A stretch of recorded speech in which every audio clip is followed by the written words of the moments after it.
बहुत धन्यवाद। धन्यवाद। माननीय सदस्य श्री अखिलेश यादव जी।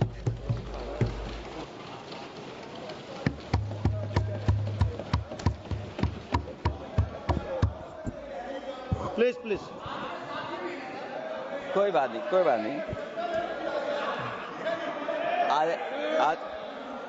अरे नहीं, आदरणीय सभापति महोदय, मैं आपका बहुत धन्यवाद देना चाहता हूं कि बहुत ही महत्वपूर्ण और देश के लिए और बड़ी आबादी के लिए भारतीय जनता पार्टी की सरकार में एक और बिल आया है, क्योंकि मेरे से पूर्व में जो हमारे साथी बोले हैं वो माननीय सदस्य हमारे साथ नहीं, लेकिन मैं उनके बहुत सारी बातों से सहमत हूं। और अध्यक्ष महोदय, मैं देख रहा हूं जो एक्स कांग्रेस वाले हैं वो ज्यादा बोल रहे हैं।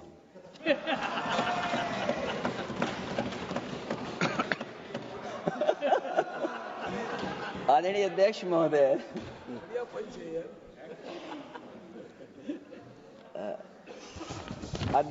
जो आज बिल पेश हुआ है, मैं हिंदी और अंग्रेजी को जो कुछ समझ सकता हूं वो यही मैं कह सकता हूं कि माननीय मंत्री जी ने ये कहा कि ये उम्मीद है। ये उम्मीद कैसे बना है, अंग्रेजी में भी मुझे समझ में नहीं आ रहा कि उम्मीद है, ये हिंदी में भी समझ में नहीं आ रहा कि ये उम्मीद है। यूनिफाइड वक्फ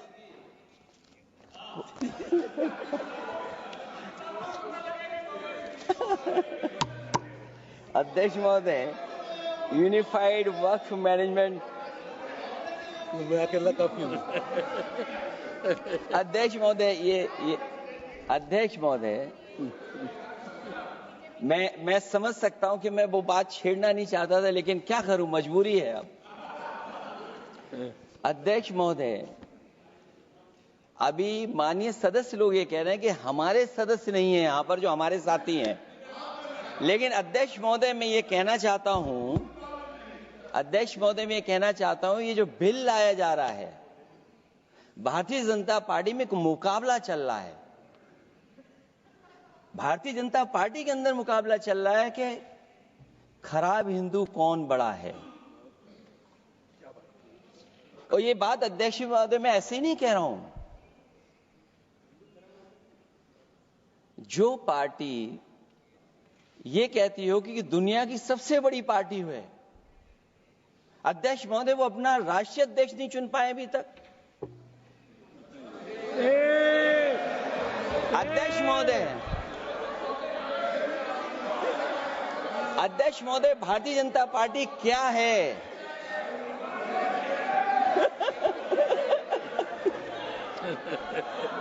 जी, मैं अखिलेश जी ने बहुत हंसते हंसते कहा है, इसको हंसते हंसते जवाब देना।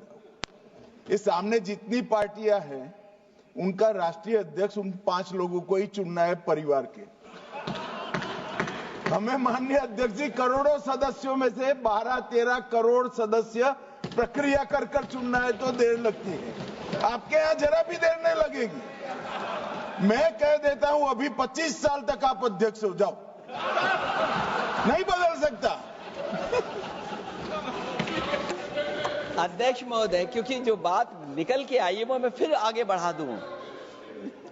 अध्यक्ष महोदय, जो बात सोशल मीडिया या और जगह गुपचुप हो रही है, कहीं ऐसा तो नहीं था कि अभी कुछ दिन पहले यात्रा जो हुई है वो कहीं 75 वर्ष की एक्सटेंशन वाली यात्रा तो नहीं थी।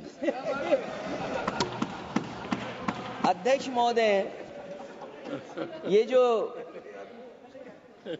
इस बार जो वक्फ बिल आया है, नाकामी का पर्दा इस बार है वक्फ बिल।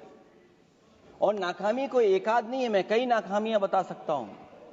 अभी मैं माननीय सदस्यों को सुन रहा था, वो पुराने कई बिल उनके बारे में चर्चा कर रहे थे कि कितने प्रोग्रेसिव बिल लेकर के आए हैं।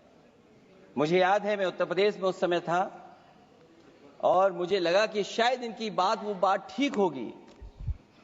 एक ये बहुत तैयारी के साथ फैसला लेकर के आए थे और फैसला ये लिया था आधी रात के आज के बाद नोट नहीं चलेंगे, नोट बंद हो जाएंगे। अध्यक्ष महोदय, उस नोटबंदी नाकामी के बारे में भी तो चर्चा हो जाए कि अभी भी न जाने कितनी जगह पर कितना रुपया निकला जा रहा है, कितना निकल करके आ रहा है। केवल नाकामी नोटबंदी की नहीं, नाकामी बेरोजगारी की भी है, नाकामी महंगाई की भी है, नाकामी किसान की आय दोगुनी नहीं कर पाए वो भी इनकी नाकामी है। मुझे याद है एक माननीय मंत्री जी पूरे देश की नदियों के बारे में बीओडी बता रहे थे, लेकिन माननीय मंत्री जी ये भूल गए कि उनके शहर में, उनके क्षेत्र की जो नदी है उसकी बीओडी क्या है। गंगा क्या साफ हो गई, यमुना क्या साफ हो गई, स्मार्ट सिटी क्या बन गई, क्या गोद लिए हुए गांव इन्होंने गोद से उतार दिए, उनकी क्या दुर्दशा है। इसलिए मैं कहना चाहता हूं, ये नाकामी का पर्दा इस बार वक्फ बिल बना है। और सबसे बड़ी बात तो यह है कि जिसके लिए फैसला होना है उसकी बात को अहमियत न देना भी नाइंसाफी है। अध्यक्ष महोदय, नाकामी केवल यहां तक नहीं है। और भारतीय जनता पार्टी क्या है, मैं केवल एक पुरानी घटना याद करता हूं। एक बार फैजाबाद अयोध्या में एक कार्यक्रम था, उसमें बड़ी तैयारी की गई थी और तैयारी के साथ कलाकार मुंबई से बुलाए गए थे। हो सकता है वो सहमति दिल्ली से ना रही हो, केवल लखनऊ की सहमति से हो रहा हो कार्यक्रम।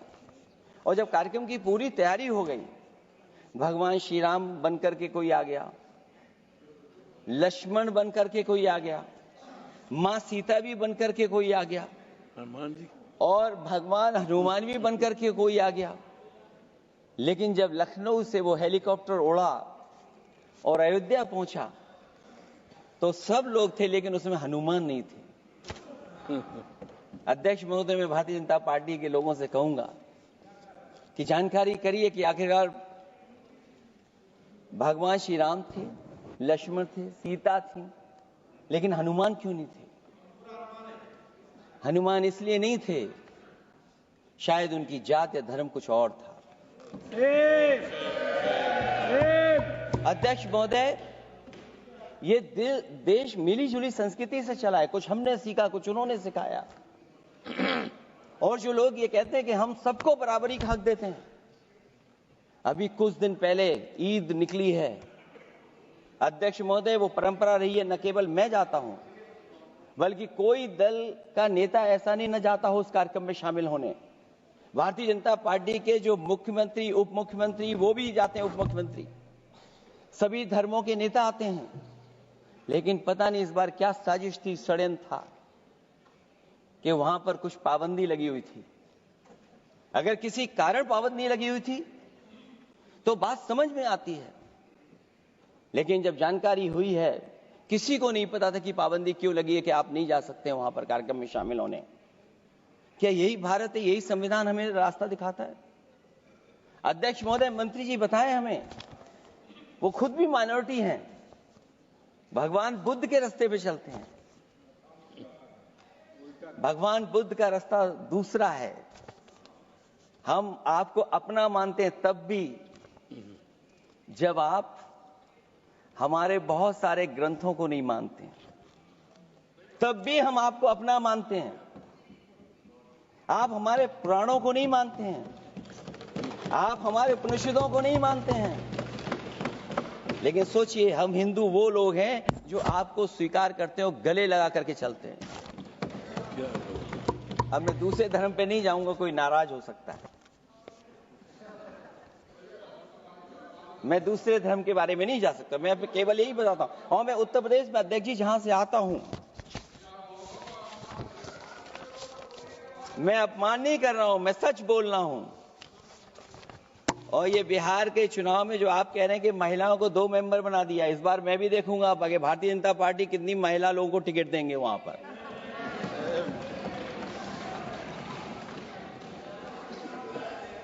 अध्यक्ष महोदय, भाजपा जब भी कोई नया बिल लाती है तो वो अपनी नाकामी छुपाती है। भाजपा वाले मुसलमान भाइयों की वक्फ की जमीन चिन्हित करने की बात कर रहे हैं, जिससे महाकुंभ में जो हिंदू मारे गए हैं या खो गए हैं उनको चिन्हित करने की बात पर पर्दा पड़ जाए। अध्यक्ष महोदय, मुझे खुशी इस बात की कि हमारा धर्म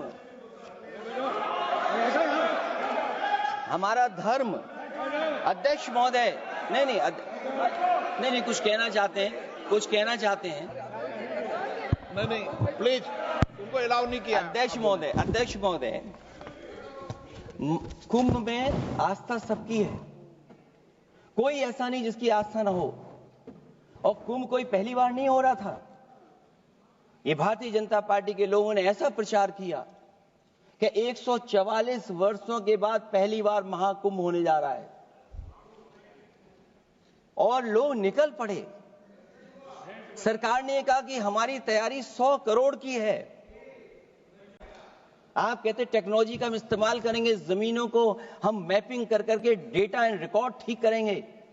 अध्यक्ष महोदय, ये बताएं कि वो 30 लोग कौन थे, उनके नाम क्या थे जिनकी जान चली गई, न केवल जान जाने वालों की, बल्कि अध्यक्ष महोदय ये सरकार बताए कि जो लगभग 1000 हिंदू खो गए हैं, जो अभी तक नहीं मिले, जो अभी तक नहीं खोज पाए हैं, वो 1000 हिंदू की सूची कहां है? और फिर धर्म कारोबार की बात है, जो ये लोग गोली। अध्यक्ष महोदय, मैं कार सेवक वाली बात इसलिए नहीं छेड़ना चाहता हूं। अध्यक्ष महोदय, ये शायद माननीय सदस्य जानते नहीं कुछ सच्चाई नहीं जानते। अध्यक्ष महोदय, ये संविधान की वजह से, संविधान को बचाने के लिए, हिंदू एकता को बचाने के लिए कुछ फैसले लिए गए, लेकिन एफआईआर हम लोगों पे नहीं लिखी गई थी। एफआईआर उन पे लिखी गई थी जो बेचारे तैयार हो गए थे सुबह, लेकिन पता नहीं कहां से फोन आया था, कहा था कि अब तैयार तो हो गए हो लेकिन आप शिलान्यास में नहीं आ सकते। बहुत सही। इसलिए बात को इधर से उधर नहीं में ले जाना चाहता। अखिलेश जी, जरा वक्त पे भी आ जाओ। अच्छा, वक्त पे आ रहा हूं। नहीं, वक्त पे अध्यक्ष इसलिए आ रहा हूं क्योंकि वक्त समझने के लिए भारतीय जनता पार्टी की सोच क्या है। और ये अध्यक्ष महोदय जब ये कह रहे हैं कि इससे कारोबार होगा, अध्यक्ष महोदय, धर्म की चीजों से कारोबार नहीं हो सकता। हमारे उत्तर प्रदेश के मुख्यमंत्री जी ने भी कहा कि कारोबार होगा। वो 30 की गिनती में उलझे हुए हैं, जैसे 30 मार खाए वो। उनसे पूछा कि जान कितनी गई, वो 30। उनसे पूछा कि कारोबार कितने का होगा, 30 गुणा 10,000 करोड़। सोचिए, कुंभ हमारा क्या कारोबार की जगह है? और फिर उसका कौन नापेगा, कैसे नालाएगा?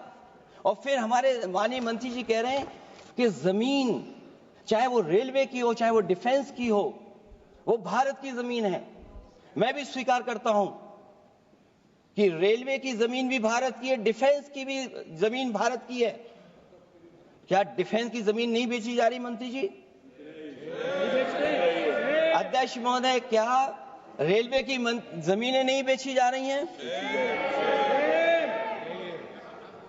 अध्यक्ष महोदय, केवल यहां तक नहीं, कितना हस्तक्षेप होता है। वक्फ भी भारत के, इसीलिए तो कहीं ना कहीं वक्फ की जमीन से, अध्यक्ष महोदय, माननीय मंत्री जी बताएं, और मुझे उम्मीद है कि जब जवाब देंगे तो बताएंगे कि वक्फ की जमीन से बड़ा मुद्दा वो जमीन है जिस पर चीन ने अपने गांव बसा लिए हैं, लेकिन कोई बाहरी खतरे पर सवाल बवाल न करे, इसलिए ये बिल लाया जा रहा है। और माननीय मंत्री जहां से आते हैं, जिस प्रदेश से आते हैं, कम से कम ये तो बताएंगे कि वहां कितने चीन ने गांव बसा लिए, घर बन गए हैं। अध्यक्ष महोदय, आपके माध्यम से सरकार गारंटी दे कि वक्फ की जमीन कभी भी किसी भी पैतरेबाजी से किसी और मकसद के लिए किसी और को नहीं दी जाएगी। वक्फ की वर्तमान व्यवस्था में चाहे 5 साल के धर्म पालन की पाबंदी की बात हो, या कलेक्टर से सर्वेक्षण के हस्तक्षेप की बात हो, या वक्फ परिषद या बोर्ड में बाहरियों को शामिल करने की बात हो, इन सब का उद्देश्य मुस्लिम भाइयों के सार्वजनिक अधिकार को छीनकर उनके महत्व और नियंत्रण को कम करना है। ट्रिब्यूनल के निर्णय को अंतिम न मानकर उच्च न्यायालय में लेकर जाने की अनुमति देना दरअसल जमीनी विवाद को लंबी न्यायिक प्रक्रिया में फंसाकर वक्फ भूमि पर कब्जों को बनाए रखने का रास्ता खोलेगा। सबसे बड़ी बात यह कि वक्फ बिल के पीछे की न तो नीति सही है, न नियत। ये देश के करोड़ों लोगों से उनके घर दुकान छीनने की भी साजिश है। भाजपा एक अलोकतांत्रिक पार्टी है, वो असहमति को अपनी शक्ति मानती है। जब देश के अधिकांश राजनीतिक दल वक्फ बिल के खिलाफ हैं, तो उसे लाने की जरूरत क्या है जो जिद क्यों कर रहे हैं सरकार। वक्फ बिल का लाना भाजपा की सियासी हट है। वक्फ बिल भाजपा की सांप्रदायिक राजनीति का नया रूप है। वो तो आपको काटेगा, और इसलिए काटेगा कि अध्यक्ष महोदय बाहर ये लिखते हैं सत्यमेव जयते, बाहर है लिखते सत्यमेव जयते, भाजपाई अंदर असत्य बात कहते। भाजपा वक्फ बिल लाकर अपने उन समर्थकों का तुष्टीकरण करना चाहती है जो भाजपा की आर्थिक नीति, महंगाई, बेरोजगारी, बेकारी और चौपट अर्थव्यवस्था से उसे छटक गए हैं। क्योंकि अध्यक्ष महोदय, जब से वोट में गिरावट आई है और खासकर उत्तर प्रदेश में भी, तब से भारतीय जनता पार्टी की कोशिश है कि अपना वोट कैसे संभाला जाए। ये वोट को संभालने के लिए बिल लाया गया है। भाजपा का लक्ष्य वक्फ की जमीनों पर है। इन जमीनों का नियंत्रण अपने हाथ में लेकर इन जमीनों को पिछले दरवाजे से अपने लोगों के हाथों में दे देना चाहती है। भाजपा चाहती है कि वक्फ बिल लाने से मुस्लिम समुदाय को लगे कि उन पर हक को मारा जा रहा है, वो उद्वेलित हों और भाजपा को ध्रुवीकरण की राजनीति करने का मौका मिल सके। क्योंकि अध्यक्ष महोदय, भाजपा का लक्ष्य यह है कि ध्रुवीकरण हो, क्योंकि वो जानते हैं कि ध्रुवीकरण जितना होगा उससे वो लाभ उठाने में आगे रहेंगे। तो ये वक्फ बिल जो लाया जा रहा है, वो अपनी वोट बैंक को संभालने के लिए और समाज को बांट करके ध्रुवीकरण करके राजनीतिक लाभ लेने के लिए लाया जा रहा है। और अगर इसके लिए नहीं लाया होता तो पहले से जो जितने फैसले लिए सरकार ने, क्या उससे देश और प्रदेश में कोई बड़ा बदलाव आ गया है? अगर स्मार्ट सिटी का बात करें तो कितनी स्मार्ट सिटी बन गई है आपकी? आपके नोटबंदी की वजह से न जाने कितना रुपया कहां निकल रहा है। और डर तो ये लगता है कहीं भाजपा वाले दूसरों के पैसा रख करके न पकड़वा दें। वक्फ बिल के आने से पूरी दुनिया में एक गलत संदेश भी जाएगा। इससे देश की सेकुलर इमेज को बहुत धक्का लगेगा। वक्फ बिल भाजपा की नफरत की राजनीति का एक और अध्याय है। मैं अंत में कहना चाहता हूं कि अभी तो आपने साथी संभाल लिए हैं, एक साथी तो मुझे दिखाई नहीं दे रहा है। और हमारे जिनका हमने सम्मान किया, हमें कहां ले गए आप? और हमें यहां छोड़ गए आप, हमें छोड़ गए। हमें देखिए सभापति महोदय, देखिए राजनीति क्या है। हमने आपका हाथ पकड़ा और हम यहां आ गए, और आप हमारा हाथ छुड़ा करके वहां चले गए। इसलिए देखिए कब हमारा इनका हाथ मिल जाए। और मैं अध्यक्ष सभापति महोदय ये कहना चाहता हूं कि वक्फ बिल भाजपा के लिए वाटरलू साबित होगा, क्योंकि ऊपर से तो हाँ कह रहे हैं, लेकिन अंदर ही अंदर बहुत सारे साथी सहमत नहीं है। मैं अंत में इतना ही कहना चाहता हूं कि ये वक्फ बिल जो लेकर के आए, कोई उम्मीद लेकर के नहीं आ रहा है। ये सोची समझी रणनीति का हिस्सा है, क्योंकि इनका जो वोट बिखर गया है, ये मुस्लिम में भी बंटवारा चाहते हैं। मुस्लिम इस्लाम धर्म में कहीं बंटवारा नजर नहीं आता है, लेकिन इनकी कोशिश है कि इस बिल के माध्यम से हम मुस्लिम भाईचारा में भी बंटवारा कर दें। बंटवारा तो पीडीए करेगा। अभी देखिएगा सभापति महोदया, हमारे एक सदस्य कह रहे थे कि चुनाव बहुत अच्छा होता है। इनसे बेहतर किसने चुनाव देखा होगा? चलिए धन्यवाद। वोट ही नहीं डालने दिया। चलिए सभापति महोदया, मैं धन्यवाद देता हूं। मैं और अपने दल और साथियों के साथ कहता हूं कि समाजवादी पार्टी बिल का विरोध करती है। वोट पड़ेगा तो हम इसके खिलाफ वोट डालने जा रहे हैं।